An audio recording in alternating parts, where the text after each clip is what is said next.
ఉన్నప్పుడే సమాజం అభివృద్ధి చెందుతుందని మంత్రి కోమటిరెడ్డి వెంకటరెడ్డి చెప్పారు.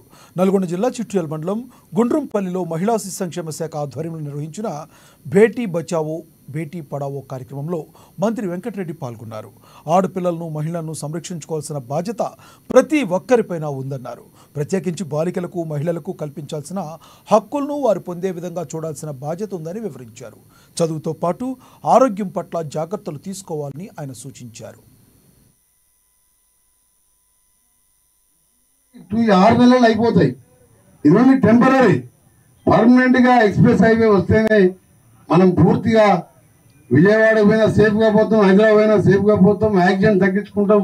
ఈ రోజుకెళ్ళి మొత్తం అభివృద్ధి లక్ష్యంగా మా ముఖ్యమంత్రి గారు ఇవాళ పేపర్లు చూసింది కదా, ప్రతి వారం ఒక జిల్లాకు పోతూ ఆగస్టు 15 వరకు 2 లక్షల రూపాయల లోపున్న రుణమాఫీ అన్ని కూడా చేసి రైతులకు కాంగ్రెస్ నిజమైన ఇందిరమ్మ రాజ్యం అని చెప్పి రుజువు చేసే విధంగా అది కూడా చేయబోతుందని తెలియజేసుకుంటూ మా ఇద్దరు కలెక్టర్లు, మా ఇద్దరు ఎస్పీ గారులు ఈ వర్క్ నడిచే సమయంలో 17 స్పాట్స్ లో వర్క్ నడుస్తుంటది.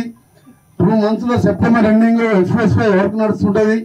మీ ఎస్ఐలు, మీ కానిస్టేబుల్ అని, మీ హోమ్ గార్డులని వర్క్స్ నడిచే దగ్గర పెట్టాలని as a RNB and on behalf national highway department కూడా మా కన్సర్న్ ఉంటుంది. కాబట్టి వాళ్ళు ఉన్నా కానీ కాంట్రాక్టర్లు ఏదో మీద